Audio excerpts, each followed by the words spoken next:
Hello बच्चों, the question says let x be the amount of gas adsorbed by a fixed amount of a solid if monolayer adsorption is supposed to occur.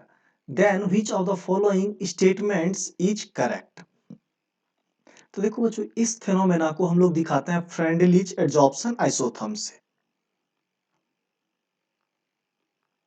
Freundlich adsorption isotherm.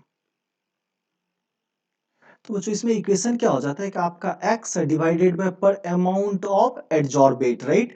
तो amount of adsorbate पर gram of क्या हो जाता है adsorbent, तो इसको हम क्या बोलते हैं equal to k constant k into pressure p to the power 1 by n। तो देखो इसके ग्राफ की बात करेंगे ना, तो ये तीन रेंज में एग्जिस्ट करता है बच्चों। तो सबसे पहले क्या होगा कि इसको जब हम pressure versus x by m का ग्राफ ड्रॉ करेंगे, सपोज दैट y एक्सिस पे हम लोग क्या रख लेते हैं तो x बाय m को, और x एक्सिस पे क्या रख लेते हैं प्रेशर को। तो ये क्या होता है कि इनिशियली तो प्रोपोर्शनल चलता है, फिर कुछ रेंज में ये क्या करता है कि प्रोपोर्शनल से थोड़ा स्लो होगा, और फिर क्या होता है ये कांस्टेंट हो जाता है, रेट क्या हो जाता है कांस्टेंट हो जाता है।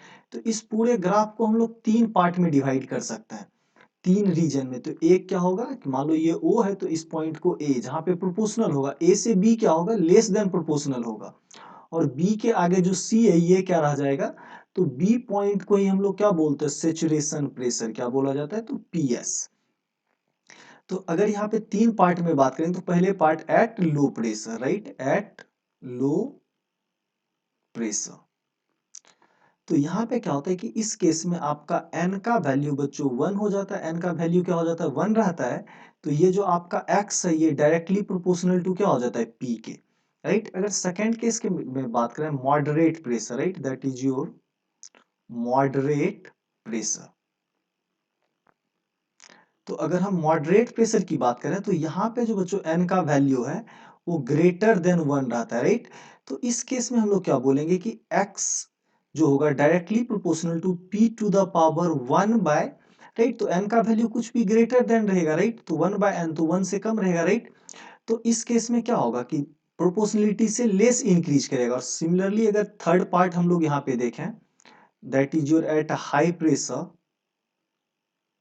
एट हाई, तो यहाँ पे n का वैल्यू n टेंडिंग टू क्या हो जाता है इन्फिनिटी, राइट।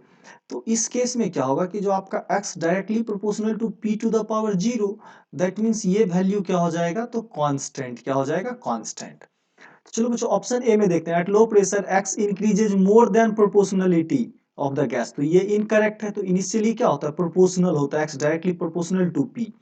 बोला गया at low pressure x increases proportionality to the gas pressure, तो ये करेक्ट ऑप्शन हो गया। बोला गया at moderate pressure x increases less than proportionality to the gas, तो ये भी करेक्ट है, राइट। जो ये बीच वाला रीजन है जो आपका इंटरमीडिएट प्रेशर रीजन है, यहाँ पे क्या होगा तो लेस देन प्रोपोर्शनलिटी से जाएगा। फिर बोला गया at high pressure x become independent of the gas pressure, तो देखो p टू द पावर 0 हो गया, दैट मींस कांस्टेंट हो गया, तो वो क्या हो जाएगा इंडिपेंडेंट। तो ये ऑप्शन भी क्या हो गया correct. So thank you guys.